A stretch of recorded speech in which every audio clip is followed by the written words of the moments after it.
नमस्कार मंडळी, स्वागत आहे तुमचं सगळ्यांचं आपल्या लाडक्या युट्यूब चॅनलमध्ये. व्हिडिओ नसाल तर व्हिडिओ लाईक करा आणि चॅनलला सबस्क्राईब करून सोबतचं बेल नोटिफिकेशन ऑन करायला विसरू नका. आणि ह्या व्हिडिओला हाईप नक्की करा आणि हा व्हिडिओ शेवटपर्यंत पण नक्की पहा.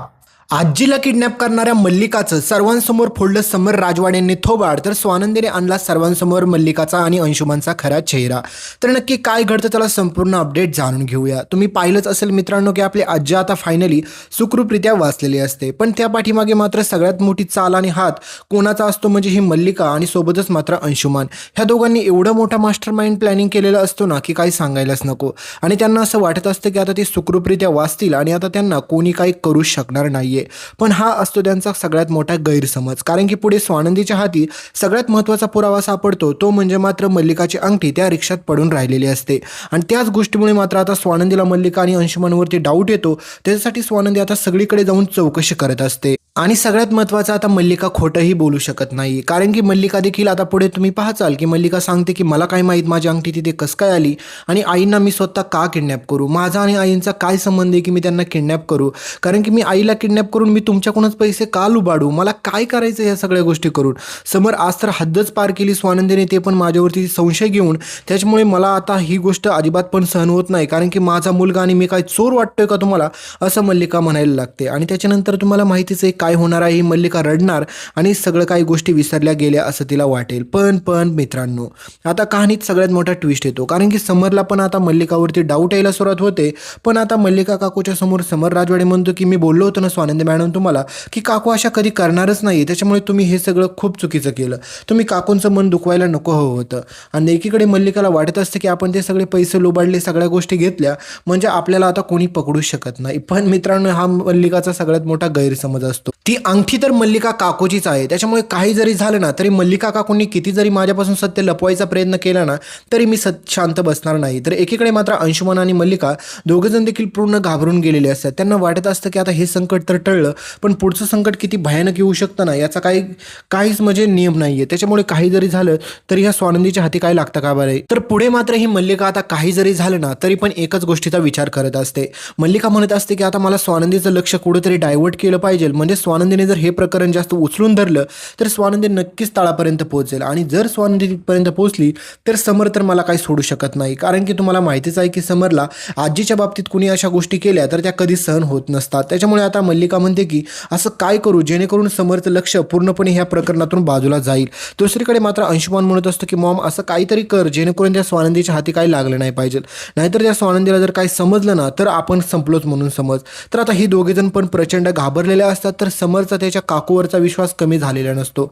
त्याला असं वाटत असतं की काकूंनी हे सगळं काही केलंच नसेल. पण मित्रांनो, एक गोष्ट तुम्ही लक्षात घ्या, पण आता स्वानंदी शांत बसणार नाही. कारण की स्वानंदीला सतत हाच प्रश्न मनात येत असतो की ती अंगठी त्या रिक्षात म्हणजेच आजीपर्यंत ती अंगठी पोहोचलीच कसं काय. त्याच्यामुळे आता स्वानंदी शांत बसत नाही. स्वानंदी म्हणते की मला सगळ्यात पहिले तर त्या दिवशी या घरामध्ये आलेले गुंड जे होते ना त्यांना शोधून काढलं पाहिजे. कारण की त्या गुंडांचा आणि अंशुमनचा काही ना काही संबंध 100% आहे. ही गोष्ट जर मला समजली तर त्याच्यानंतर मी राजवाड्यांसमोर हे सगळं काही मल्लिका काकूचं खरं सत्य घेऊन येऊ शकते. त्यासाठी मात्र स्वानंदीला आता आनंद आणि निकिता ह्या दोघांची गरज लागणार असते. आणि स्वानंदी म्हणते की काही जरी झालं ना तरी पण मात्र मी ह्या गोष्टीचा छडा लावल्याशिवाय शांत बसूच शकत नाही.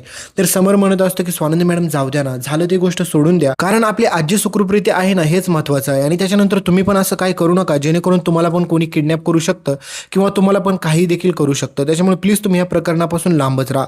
तर मल्लिका आणि अंशुमन देखील हेच सांगत असतात की अगं स्वानंदी काय करायचं आहे आता. मल्लिका काकू म्हणत असतात की आपल्या आई तर आता सुखरूप आहेत ना, त्याच्यामुळे तू उगाच कशाला ह्या प्रकरणात आता ढवळाढवळ करते. उद्या त्या लोकांनी काही तुला केलं तर म्हणजे परत आता ह्याच घरावरती संकट येणार का, काही घडू शकतं. त्याच्यामुळे प्लीज तू आता जेवढं लांब राहशील ना या गोष्टींपासून तेवढा आपल्यासाठीच फायदा आहे. तर आता मल्लिकाला असं वाटतं की स्वानंदीने सगळं काय ऐकलं आमचं आणि स्वानंदी ह्या गोष्टीकडे लक्ष देणार नाही. आणि पुढे तुम्ही हे देखील गोष्ट पाहाचाल की आता समर राजवाडे देखील म्हणतो की स्वानंदी मॅडम विसरून गेल्या, त्याच्यामुळे स्वानंदी मॅडम देखील आता ह्या गोष्टीकडे लक्ष देणार नाहीत की हे सगळं कोणी केलं होतं आणि आता काही नवीन संकट पण यायचं नाही. पण मित्रांनो, आपली स्वानंदी शांत बसत नाही. कारण की स्वानंदीला रागच एवढा प्रचंड आलेला असतो. त्याच्यामुळे स्वानंदी म्हणते की आता मला शांत बसून चालणार नाही. काही जरी झालं ना तरी पण मला मात्र आता आजीला किडनॅप करणाऱ्याच्या पाठीमागे नेमकं कोण होतं हे शोधून काढल्याशिवाय मला शांत बसायचं नाही. भले राजवाडी ह्या गोष्टी विसरून गेले असतील आणि मल्लिका काकूंना अंशुमनला वाटलं असेल की ते सुखरूपरित्या वाचले, पण अजिबात पण नाही. ह्याच्या पाठीमागे जर अंशुमनचा आणि मल्लिका काकूचा हात जर असेल ना तर माझ्यासारखी डेंजर कोणीच नाही हे स्वानंदी आता मनातच फिट्ट करते. तर पुढे तुम्हाला पाहायला भेटेल की स्वानंदी स्वानंदी आता आनंद आणि निकिता ह्या दोघांना पण जाऊन भेटते आणि म्हणते की मला थोडीशी तुमची मदत हवी आहे, कारण की मला काकूवरती आणि अंशुमनवरती डाऊट येतोय, कारण की आमच्या घरामध्ये गुंड आले होते. त्याच्यानंतर अंशुमनने त्याचे मित्र असल्याची ओळख करून दिली आणि ती लोक कसली तरी डिमांड करत होते अंशुमनकडे आणि सोबतच मल्लिका काकूकडे. आणि त्याच्यानंतर ते दोघेजण देखील अचानक गायब होणं, आजी पण अचानक गायब होणं आणि नंतर आजी अशी सापडणं, ते पण पैशासोबत आणि सोबतच मात्र मल्लिका काकूची अंगठी त्या रिक्षामध्ये सापडणं, ह्या सगळ्या गोष्टी मला कुठेतरी लिंक वाटतात. त्याच्यामुळे मात्र आता तुम्हाला पुढे समजेल की आता आपला आनंद आणि सोबतच मात्र निकिता स्वानंदीला म्हणतात की तू पण ह्या गोष्टीकडे स्वानंदीच बारीकीने लक्ष देणं गरजेचं आहे, कारण की उद्या ती लोक जाऊन तुझ्या समरला काही करू शकतात. आणि मल्लिका काकूचं जर या प्रकरणात तुला डाऊट येत असेल तर ही गोष्ट 100% खरी आहे, कारण तुला माहीतच आहे की ही मल्लिका काकू काही करू शकते तुझी. ह्याने आजपर्यंत समरला किती लुटलाय याबाबत समरला काही खबर नाही, पण आता समर स्वतःच्या आईप्रमाणे काकूला मानतोय. त्याच्यामुळे त्या बिचाऱ्याने कधी तिच्यावरती डाऊट पण घेतला नाही, कारण की तिने तिचं खरं सत्य कधी समोर आणलंच नाही. त्याच्यामुळे ही एक सगळ्यात मोठी संधी आहे तुला की आपल्या आजींना न्याय पण भेटेल आणि दुसरीकडे समरला खरं सत्य पण समजेल काकूबाबतचं. त्याच्यामुळे आता स्वानंदीच्या मदतीला सगळ्यात महत्त्वाची दोन लोक म्हणजे ही तर उभी असतातच. तर पुढे आता स्वानंदीच्या हाती सगळ्यात महत्त्वाची गोष्ट म्हणजे तो माणूस सापडतो आणि तो माणूस म्हणतो की तुमचं काय गरज आहे इथे यायची, तुम्ही कशासाठी इथे आलाय, कारण की तुमच्या ज्या प्रकारे तुमच्या घरातली माणसं पैसे बुडवतात ना तसंच तुम्हाला पण बुडवायचेत का. तर हे सगळं ऐकल्याच्या नंतर स्वानंदी म्हणते की कोणी पैसे बुडवले तुमचे आणि तुमचे पैसे मुळात घेतलेच कोणी आम्ही ते सांगा, तुम्ही त्या दिवशी आमच्या घरी आला कशासाठी होता एवढंच सांगा. तर स्वानंदीला तो माणूस सांगतो की तुमचा जो आहे ना घरामध्ये अंशुमान, त्या अंशुमानने आमच्याकडून खूप सारे पैसे घेतले होते आणि बेटिंगमध्ये तो हरला, पण नशीब त्याने पैसे ते रिटर्न केले म्हणून आम्ही आता काही बोललो नाही, नाहीतर आम्ही त्या अंशुमानला कधी सोडू शकणार नाही. त्याच्यामुळे एक गोष्ट लक्षात ठेवा, इथून पुढे त्याला असले काही चाळे करायच्या आधी त्याला 1000 वेळा समज द्या की तो कोणाच्या नादी लागतोय. तर त्या माणसाचं सगळं काही बोलणं ऐकल्याच्या नंतर आता स्वानंदीचे डोळे उघडतात आणि स्वानंदीला समजतं की अंशुमानने ते बेटिंगमध्ये हरलेले पैसे रिटर्न करण्यासाठी मग एवढे पैसे आले कुठून, आणि त्या पैशाची रक्कम ऐकल्याच्या नंतर स्वानंदीच्या पायाखालची माती सरकली. तर स्वानंदी म्हणते की हे सगळं प्रकरण आपण आता राजवाड्यांना सांगितलंच पाहिजे. आणि ज्यावेळेस मात्र राजवाड्यांना स्वानंदी हे सगळं सांगते की त्या अंशुमानने आणि एवढे सगळे पैसे रिटर्न केले, त्या माणसाचे एवढे कोट्यावधी एवढे पैसे आलेच कुठून अंशुमानकडे, तर हा सगळ्यात मोठा महत्त्वाचा मुद्दा असतो. आणि पुढे मित्रांनो तुम्हाला माहितीच आहे की घराची सगळी काही जबाबदारी, पैसा, प्रॉपर्टी आता स्वानंदीच्या हातात आलेलं असतं, म्हणजेच घराच्या किदोरीच्या चाव्या तर स्वानंदीकडेच असतात ना.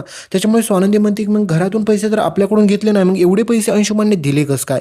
तर हा डाऊट आता सगळ्यांसमोर पुढे उघडकीस येताना पाहायला भेटेल. स्वानंदी त्या माणसाला घेऊन येते, सगळे पुरावे गोळा करून घेऊन येते आणि त्याच्यानंतर काय मित्रांनो, ह्या मल्लिकाचा आणि अंशुमानचा पर्दाफाश होतो.